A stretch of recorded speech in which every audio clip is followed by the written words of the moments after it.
If you feel lost in the murky middle of your manuscript, this video is for you. Hello, welcome back to Chats and Chapters, where everything is for the stories. If this is our first encounter, I'm Caitlin Howarth, book editor and story fanatic, and also blonde now. To be honest, this is the first time I've been blonde, and I've been blonde most of my life.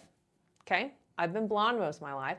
This is the first time I've been blonde where I'm like, I don't know if I like it. Shockingly. Yeah. So if you have any thoughts on my hair, let me know if you are a fan of the golden blonde or if it's not my color, because I don't know, man. I don't know. If you are looking for an extra pair of eyes on your manuscript, the link to work with me is in the description below. If you are still in the drafting phase and you are beginning to think about how you're gonna do your self-edits, how you're gonna go through your revisions, and you're like, I don't know where to start, you're in luck. My revision roadmap program will be open again in June, so stay tuned for the waitlist to open up mid-May, because this current round wraps up in the beginning of June, and it's so much fun, and I'm having the best time. And that brings us to this episode, to this YouTube video, because the first week we go over developmental edits, and the second week everyone in the group reads and summarizes their first chapter, or at this point, actually, they're doing their prologue and chapter because they just happen to have both of them, and I thought that that would be the best way. So this stems off of the conversations that we've been having within the revision roadmap program about how to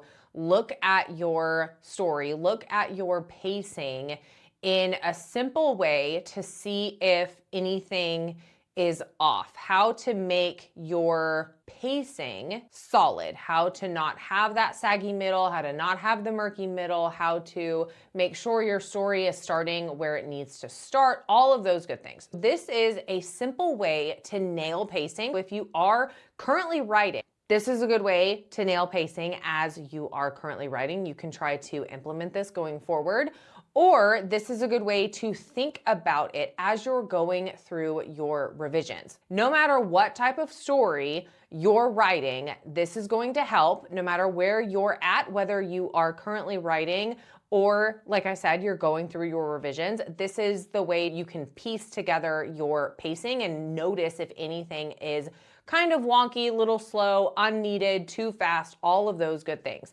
And the secret is mini arcs. So you want to treat your chapters, treat every chapter like a short story within your novel.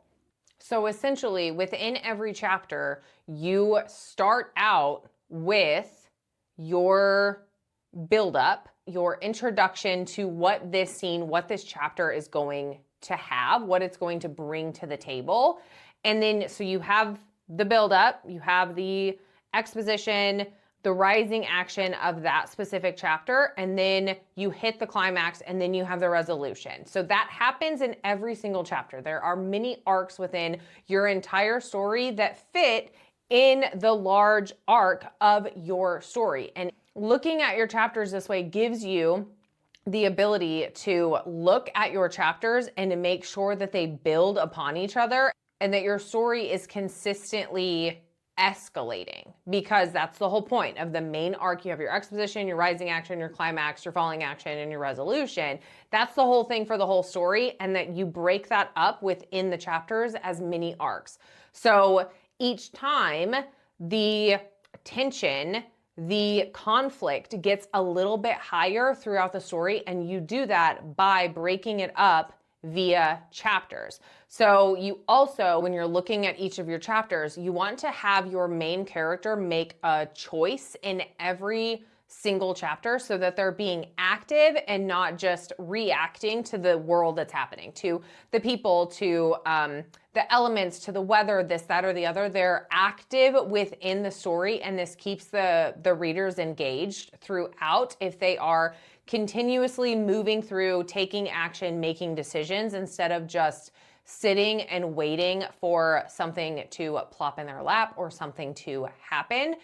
Another way that you can utilize your chapters, if you don't know how you could make a full arc within one chapter, you can break it down into like a 3-act structure, but a 3-chapter structure. So we have a lot of the 3-act structures for the whole story, but you can also do this by 3 chapters. So the first chapter obviously is going to be the buildup. It's going to be introducing, we're gonna get a taste of what's gonna happen, and then the second chapter is gonna be the main event, and then the third chapter will be the wind down. So you have those 3 chapters, that's what they are, and then you start that 4th chapter with another buildup to another main event that is ideally higher in stakes, higher in tension than the first one, and then that 5th chapter would be the main event, and then the 3rd, the 6th would be the wind down. So you have the main arc through your story, but continuously throughout your entire story, you're rising and you're falling, you're rising and you're falling, you're rising and you're falling, and it continuously gets higher and higher as the tension in the story builds as your characters are going through the journey that you have set them on.